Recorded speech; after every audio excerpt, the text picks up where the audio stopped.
नमस्कार, स्वागत है आप सभी का आगे से। मैं दिनेश राजवर्कर। जैसा कि आज मैं आया हूँ अम्बेडकर नगर जिले में और हमारे साथ हैं उद्देश्य क्या है जो इनकी यात्रा निकल रही है। सर बताइए यात्रा का उद्देश्य। ये मेरा क्षेत्र है और मैं अपने क्षेत्र में अपनी जो मेरे यहाँ के हमारे जो जनता है जिनका मैं प्रतिनिधित्व करता हूँ उनसे मैं मिलने के लिए निकला हूँ।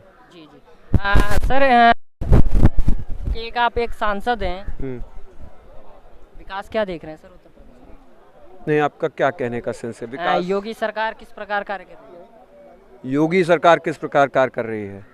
देखिए, जो कुछ भी है यहाँ पे अभी जो सरकारें हैं उसमें कहीं ना कहीं हमें देखने को मिलता है कि एक हिसाब से जो हमारा एक सेक्युलर आउटलुक था उस पे एक भारी चोट है और कहते हैं कि मॉरलिटी पे।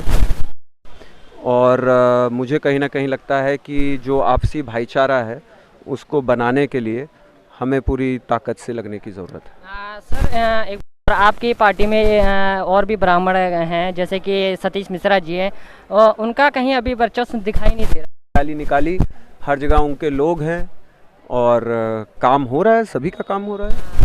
सर ये भी देखिए समाजवादी पार्टी कि आप भाजपा की बी टीम का कार्य कर रहे हैं, उसके बारे में जानकारी दीजिए। बाबा साहब B.R. अम्बेडकर के पदचिन्हों पर चलने वाली विचारधारा है और समता मूलक समाज की स्थापना करने वाली विचारधारा है। मेरा ये मानना है कि निरंतर हमारी मुखिया ने जो कुछ भी ऐसे लोग कहते हैं और निरंतर ये कहते रहते हैं, भाई उसके लिए तो समाजवादी पार्टी को भी कहते हैं कि वो भारतीय जनता पार्टी की बी टीम है क्योंकि वो कांग्रेस को नहीं आगे आने दे रही। तो ये आरोप इनका कोई मतलब नहीं निकलता है।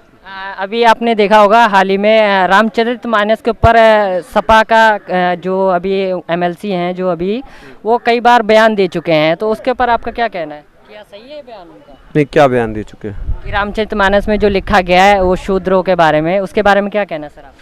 देखिए, मेरा ये मानना है कि राजनीति में जब आप धर्म को लाना शुरू कर देते हैं, चाहे वो कोई भी धर्म हो, तब आप सिर्फ और सिर्फ दो धुर बांटना चाहते हैं। एक धुर मेरी तरफ आए, दूसरा धुर में। ये सकारात्मक राजनीति नहीं है। मैं ये मानता हूँ कि अगर हमें राजनीति सकारात्मक करनी है तो हमें असली मुद्दों पे बात करनी होगी।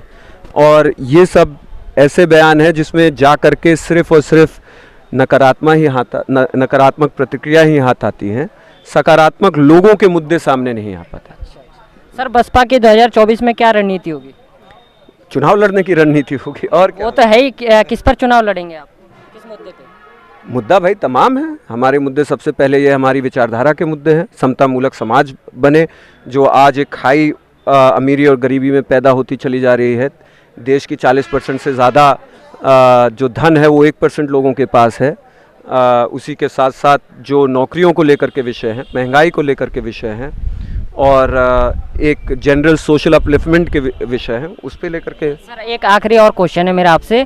आपने देखा होगा अभी कुछ समय पहले डीजल और पेट्रोल का जो प्राइस था वो सेम हो गया था और आप एक लोकसभा सांसद है, तो क्या इस कारण आप लोकसभा में आवाज़ उठाएंगे? नहीं, देखिए, महंगाई को लेकर के लोकसभा में निरंतर इन इश्यूज़ पे आवाज़ उठ रही है। यदि आप लोकसभा देखते होंगे, पिछली बार करीब 30% संसद इसलिए नहीं चल पाई थी क्योंकि महंगाई के इशू के ऊपर चर्चा होनी थी।